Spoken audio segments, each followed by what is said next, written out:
नमस्कार, स्वागतम। आज के अंक में सौंदर्य की चर्चा करेंगे। सौंदर्य को किस प्रकार बनाए रखें, इसके लिए आयुर्वेद ने एक से एक प्रभावशाली नुस्खे दिए हैं, जिनका प्रयोग यदि हम करें तो हम अपने सौंदर्य को अक्षुण्ण बनाए रख सकते हैं।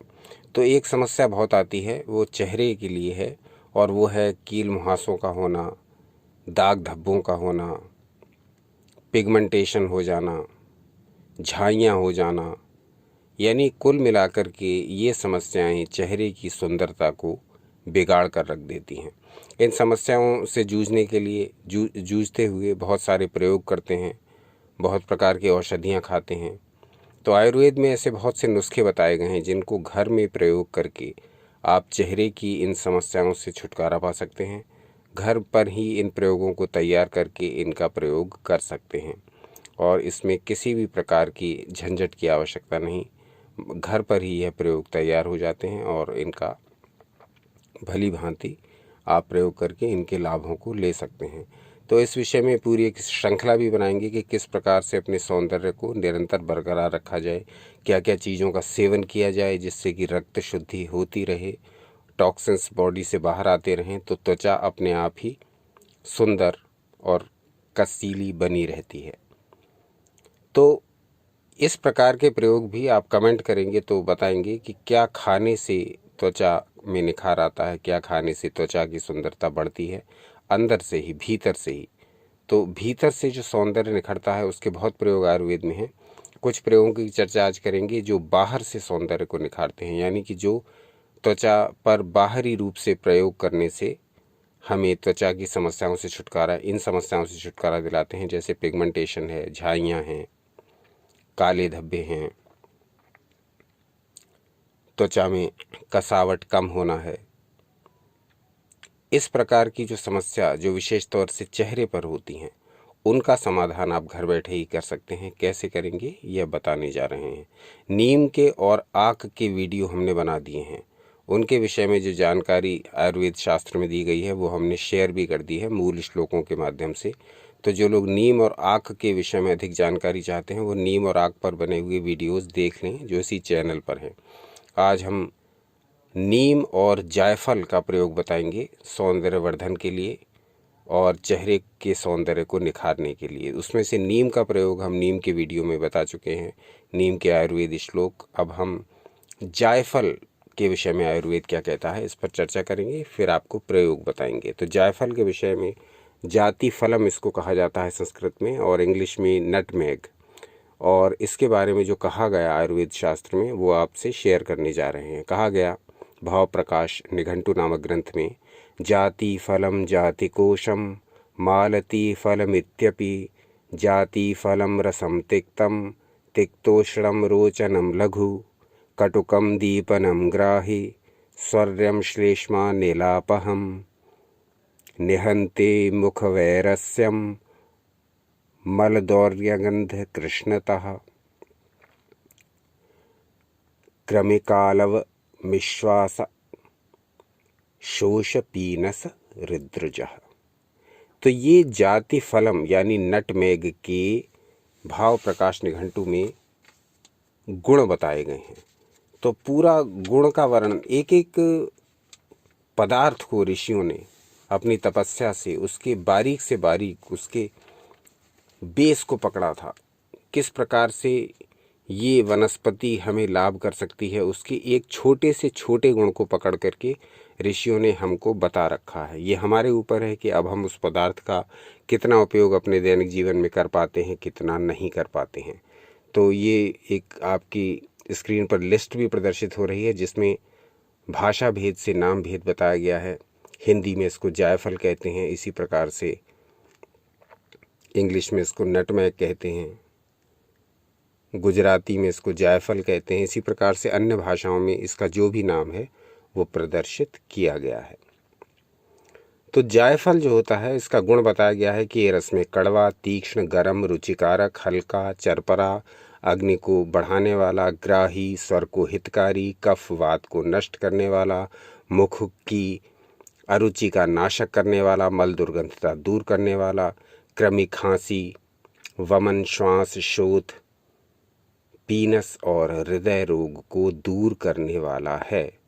तो ये जायफल बहुत गुणकारी है अपने आप में और त्वचा के लिए ये बड़ा लाभदायक है। ये कैसे प्रयोग करना है, अब इसका वर्णन करते हैं। किस प्रकार के रोग के लिए कैसे जायफल और नीम का प्रयोग करना है। सबसे पहले ये देखते हैं कि हमको यदि काली झाइयों को दूर करना है तो इसके लिए हम कैसे जायफल का प्रयोग करेंगे।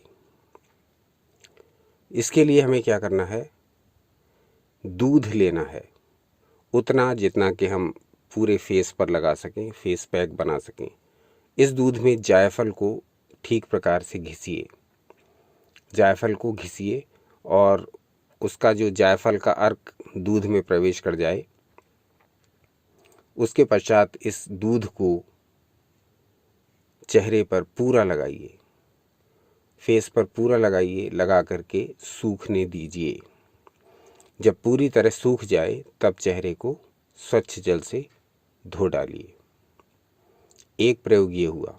दूसरा प्रयोग नीम का है। इसमें नीम की ताज़ा साफ धुली हुई पत्तियां लेनी हैं। इनको धो करके पानी में पीस करके फेस पर लेप करिए। पत्तियों को जल में पीस करके पूरे फेस पर लेप करिए। इसको भी पूरा सूखने दीजिए। जब ये पूरी तरह से सूख जाए तब इसको स्वच्छ जल से धोइए।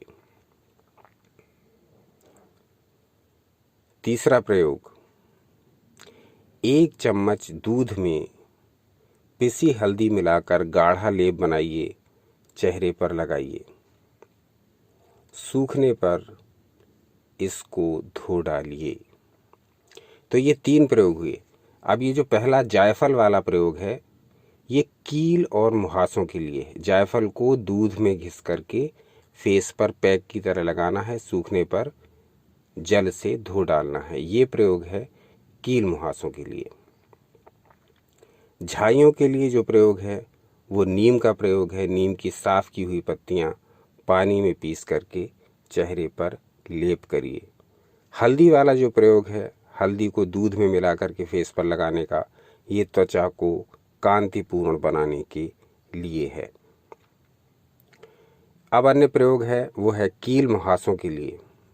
ये है कि आप जायफल को किसी पत्थर या किसी भारी स्थान पर रख करके ऊपर से पानी डालते जाइए, जायफल को घिसते जाइए। ऊपर से हल्का हल्का पानी डालते जाइए, जायफल को पत्थर पर घिसते जाइए। अब ये जो नीचे पानी एकत्रित हो रहा है इसको फेस पर पूरा लगाइए। इसको पूरे फेस पर लगाइए। जायफल मिश्रित जल को सूखने दीजिए। सूखने के पश्चात स्वच्छ जल से धो डालिए। त्वचा कांतिपूर्ण, चेहरे का रंग साफ, झाइयाँ दूर करने के लिए बहुत ही उत्तम प्रयोग। और विशेष तौर से ये प्रयोग है कील और मुहासों के लिए। इसके अतिरिक्त एक और प्रयोग है वो है आक के पत्तों का दूध और पिसी हल्दी। आक के पत्तों का दूध और पिसी हल्दी ये दोनों मिलाने हैं और केवल उस स्थान पर लगाने हैं जहाँ पर काले दाग धब्बे हैं। काले दाग धब्बे हैं उन स्थानों पर अकौआ का पत्ते का दूध और पिसी हल्दी ये दोनों मिला करके लगाने हैं।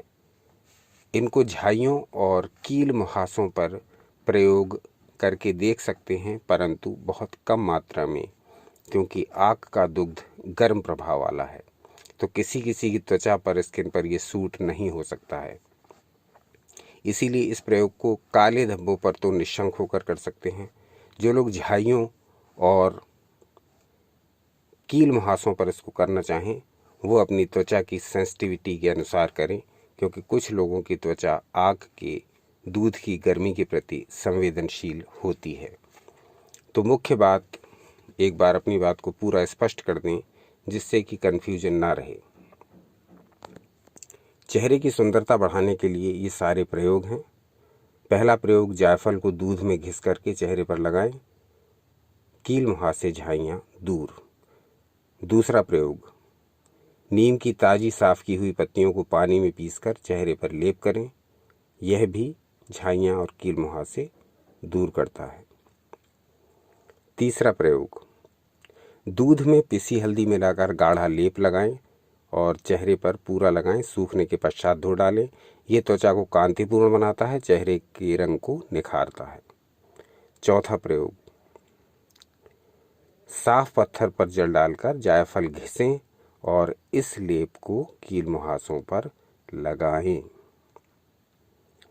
अच्छा, ये जो प्रयोग हो गए ये लगभग सारे कील मुहासे और झाइयाँ इनको दूर करने के लिए हैं, परंतु विशेष तौर से ये आपको ध्यान रखना है कि ये बाहरी प्रयोग हैं और ये कुछ पल के लिए का अर्थ है कि एक निश्चित समय के लिए ही लाभ करते हैं, चूंकि ये बाहरी प्रयोग हैं।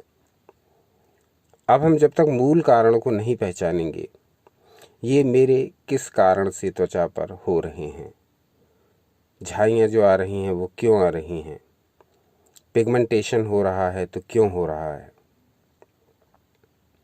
धब्बे अगर हो रहे हैं तो क्यों हो रहे हैं, चेहरे की कांति कम है तो क्यों हो रही है, चेहरे की त्वचा में कसावट कम है तो वो क्यों हो रही है। तो आयुर्वेद कहता है कि इसके बहुत से कारण हैं। पर्याप्त नींद न लेना, पर्याप्त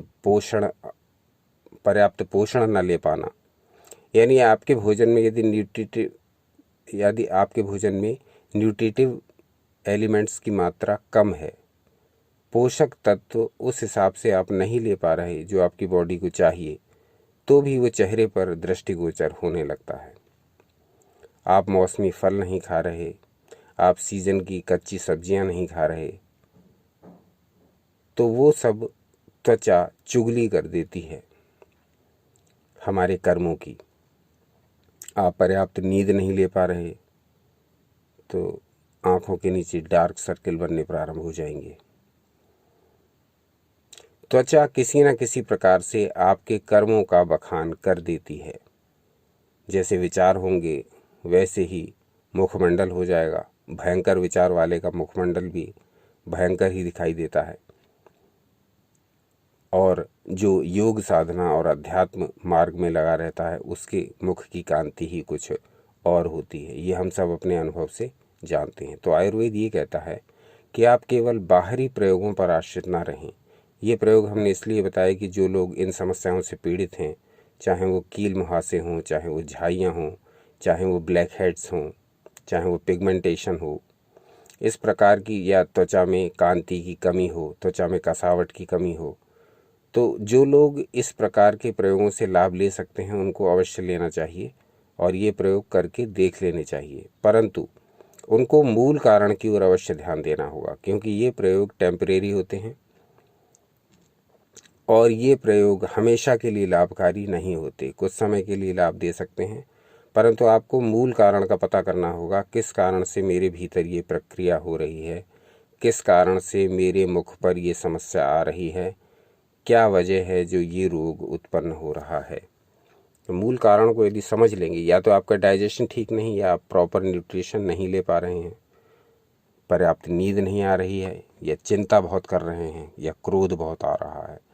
बहुत सारे मानसिक और बहुत सारे शारीरिक कारण मिलकर, साइकोसोमेटिक मनोदैहिक कारण मिलकर के आपके चेहरे की कांति की प्राकृतिक सुंदरता को लुप्त कर देते हैं। अब जो इंडस्ट्री है वो कॉस्मेटिक इंडस्ट्री कहलाती है, सौंदर्य प्रसाधन उद्योग। अब ये उद्योग हमारी इसी मेंटालिटी पर फल फूल रहा है कि हम अपने आप को अत्यधिक सुंदर देखना चाहते हैं। तो कॉस्मेटिक्स लगाने से आज तक कोई सुंदर हुआ नहीं। जो सुंदरता नेचुरल है, जो सुंदरता प्राकृतिक है, वही सुंदरता असली है। लाखों रुपए के कॉस्मेटिक प्रोडक्ट्स यूज़ करके भी आप भीतर से खाली ही महसूस करेंगे, क्योंकि कितना पैसा आप अपनी त्वचा पर खर्च करते जाएंगे। जो भीतर से सेल्स डेवलप हो रही हैं, जो आपकी त्वचा को बना रही हैं, यदि आप उन सेल्स को एनर्जाइज करना सीख जाएं, यदि आप उन कोशिकाओं को पोषण देना सीख जाएं जो आपकी स्किन बनाती है, यानी आप जड़ से काम करें, आप जड़ पर काम करें, तब आपकी त्वचा निश्चित ही निखर आएगी। जड़ पर काम करना कोई बहुत रॉकेट साइंस नहीं है। केवल अपने आहार विहार और आचार विचार पर ध्यान दें, नशा ना करें, पर्याप्त नींद लें, भोजन में संतुलित तत्वों की मात्रा लें, विशेष तौर से जो सीज़न की कच्ची सब्जियां और फल होते हैं वो रेगुलर डाइट में शामिल कर लीजिए। 3-4 ऐसे काम कर लेंगे तो त्वचा को भीतर से पोषण मिलने लगेगा, सुंदरता अंदर से निखरने लगेगी। क्योंकि सुंदरता को लोगों ने इंडस्ट्री जब बना लिया तो यहाँ सारा खेल पैसे का हो गया। आप ये क्रीम लगाइए तो ऐसे हो जाएंगे, आप वो प्रोडक्ट लगाइए तो वैसे हो जाएंगे। लेकिन हमें इतनी अकल नहीं है कि ये सारा बाहरी तामझाम कैसे हमारी त्वचा को सुंदर बना सकता है, जो कि त्वचा भीतर से निर्मित हो रही है, जिसको प्रकृति बना रही है, उसको बाहर के प्रसाधनों से कैसे, बाहर के संसाधनों से कैसे सुंदर बनाया जा सकता है। सोचने की बात है, विचार करिए। प्रकृति हमारी कोशिकाओं को निर्मित करती है, प्रत्येक कोशिका ऊतकों को यानी टिश्यूज़ को बनाती हैं, प्रत्येक टिश्यूज़ ऑर्गन्स का निर्माण करते हैं और प्रत्येक ऑर्गन्स एक सिस्टम बनाता है, जैसे हमारा पाचन तंत्र, जैसे हमारा श्वसन तंत्र, जैसे हमारा उत्सर्जन तंत्र, जैसे हमारा प्रजनन तंत्र, जैसे हमारा कंकाल तंत्र, स्केलेटल सिस्टम। एक एक कोशिका मिलकर के टिश्यू बनाती है, एक एक टिश्यू मिलकर के ऑर्गन बनाते हैं, एक एक ऑर्गन मिलकर के सिस्टम बनाता है। और एक एक सिस्टम जब हार्मोनी में काम करता है तब ये पूरी बॉडी चलती है। पूरी बॉडी का सिस्टम जब ही चलेगा जब हमारी एक एक कोशिका फिट होगी। कोशिकाओं को जब तक आप प्रॉपरली नरिश नहीं करेंगे आप सुंदर रह ही नहीं सकते। अपने विचारों को जब तक ठीक नहीं करेंगे आप सुंदर रह ही नहीं सकते। लाखों करोड़ों रुपए के कॉस्मेटिक्स लगा करके अपने पैसे बर्बाद कर लीजिए, अपना समय बर्बाद कर लीजिए। तो ये कील मुहासे, ये पिगमेंटेशन, ये ब्लैक हेड्स, ये वाइट हेड्स, ये इस प्रकार की ये झुर्रियाँ, ये झाइयाँ, ये समस्या होती जब हम अपने स्वास्थ्य को नेग्लेक्ट करते हैं। मूल कारण समझिए, ये ऊपर से लीपा पोती करने से बचिए। नुस्खे तो हम आपको बहुत बताएंगे, नुस्खे हैं भी आयुर्वेद में और हम आपको एक एक करके आपके समक्ष प्रस्तुत करते रहेंगे, परंतु मूल कारण को समझिए। क्योंकि मूल कारण को यदि दूर नहीं करेंगे तो फिर ये टेम्परेरी इसका समाधान है। इसका परमानेंट समाधान क्या है कि आप जड़ पर काम करिए। आप अपने शरीर को इतना पोषण दीजिए कि आपकी त्वचा अपने आप ही चमकने लगे, अपने आप ही ग्लो करने लगे। नेचुरल ग्लो जिसे कहते हैं, नेचुरल ब्यूटी जिसे कहते हैं, प्राकृतिक सुंदरता जिसे कहते हैं, वो आप में झलकनी चाहिए। भीतर से ही आप सुंदर दिखने चाहिए, बिना किसी कॉस्मेटिक का यूज़ किए, बिना किसी सौंदर्य प्रसाधन का यूज़ किए। यदि आपके अंदर सुंदरता है तो वो भीतरी सुंदरता है जो निखर करके आती है प्रकृति के द्वारा। तो भीतर से सुंदर होने का प्रयास कीजिए, बाहर से सुंदर अपने आप दिखने लगेंगे। ये प्रयोग बाहरी हैं, इनको कुछ समय के लिए अवश्य करिए क्योंकि ये लाभ देते हैं। इन तत्वों में छुपे हुए जो रसायन हैं, इन तत्वों में छुपे हुए जो विभिन्न गुण हैं वो आपको लाभ निश्चित देते हैं। लेकिन इस बात का पूरा ध्यान रखिए कि ये स्थायी समाधान नहीं है। स्थायी समाधान यही है कि आप अपनी शरीर को भीतर से इतना पोषण दें, पर्याप्त मात्रा में न्यूट्रिशन ग्रहण करें, कच्चे जो भी नेचुरल फॉर्म में फल हैं चाहे सब्जियां हैं उनको उसी फॉर्म में ग्रहण करने का प्रयास करें, उनके प्राकृतिक रूप में ही ग्रहण करने का प्रयास करें। तो निश्चित रूप से आपकी सुंदरता और निखरेगी, निश्चित रूप से आप में प्राकृतिक निखार आएगा, निश्चित रूप से आप ग्लो करेंगे। तो ये सारी बातें शेयर करनी इसलिए आवश्यक थी कि लोग बाहरी सौंदर्य प्रसाधनों पर अधिक डिपेंड होते जा रहे हैं और कॉस्मेटिक्स इंडस्ट्री हमें मूर्ख बनाने के लिए नए नए उत्पाद ईजाद करती आ रही है और निरंतर हम उनके दास बने जा रहे हैं। लेकिन आपको ये आभास होना चाहिए कि सुंदरता प्रकृति की देन है, सुंदरता प्रकृति की देन है। इसे एक एग्जाम्पल से समझिए। कौन सी गिलहरी किस क्रीम का यूज़ करती है? कौन सी बिल्ली कौन सा कॉस्मेटिक यूज़ करती है? कौन सा खरगोश क्या लगाता है? कौन सी चिड़िया कौन सा मोर कौन सा सौंदर्य प्रसाधन यूज़ करता है? कौन सी गाय, कोई भी पक्षी ले लीजिए, कोई भी पशु ले लीजिए, अपने प्राकृतिक रूप में ही वो कितने सुंदर लगते हैं और वो कौन सा प्रसाधन यूज़ करते हैं। 10 रुपए का भी एक क्रीम ले करके वो नहीं लगाते, क्योंकि प्रकृति के सानिध्य में रहते हैं, प्राकृतिक भोजन करते हैं, तो प्रकृति उन्हें स्वाभाविक रूप से ही सुंदर बना देती है। आशा है आप बात को समझ गए होंगे। देखते रहिए आपका अपना चैनल यू एंड योगा। अपना अनमोल समय हमें देने के लिए बहुत बहुत धन्यवाद। सनातन शास्त्रों से जुड़े रहें।